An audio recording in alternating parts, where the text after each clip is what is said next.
I'm sorry, you owe it to Connor McDavid to have a better goaltending situation for the Edmonton Oilers. You owe it to the city. You owe it to the best player in the world. Like, fix your problem in goal, please. Why are we talking about this again? Yeah, I do get what you're saying. I think coming into the year, I thought it was more than fine to roll with this duo. Obviously, I've been a big defender of Stuart Skinner this season with Calvin Pickard. I totally get what you're saying, where like, yes, you have a 30-some-year-old journeyman goalie who's now being thrust into being your starter.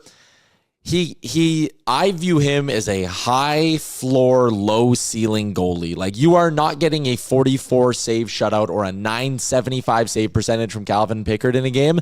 But I look at what he did in the 2 games he's now started in this series, and it's like that one Trevor Moore goal with one hand on the stick.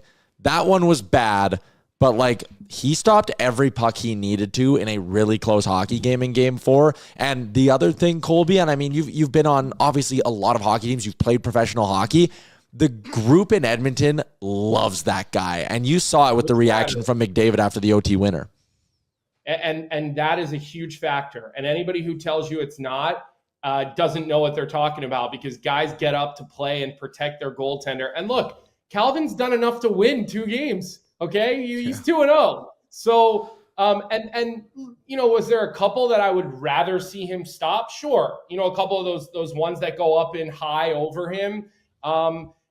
It's just I think the thing is, when it comes to Calvin is that I'm just like sort of waiting for it to not go well. And again, he's a journeyman. He's a unreal guy, like a guy you're all cheering for, whether you're a teammate, a fan. He's an easy guy to rally around, a great personality. But it just, you know, I look at the competition, and again, if it's not LA, it's going to eventually be Dallas or Vegas, or, you know what I mean? Like, it's only going to get harder from here. And I don't look at the Edmonton Oilers as, okay, they won 1 playoff round, it's all good.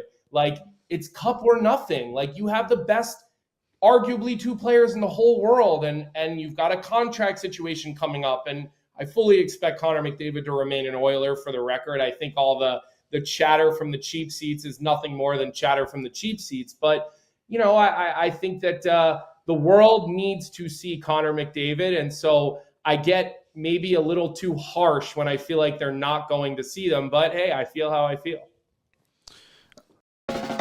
What's up, Nation citizens? If you like that video, then you need to be subscribed to the Oilers Nation YouTube. Podcasts, live shows, exclusive interviews, and analysis.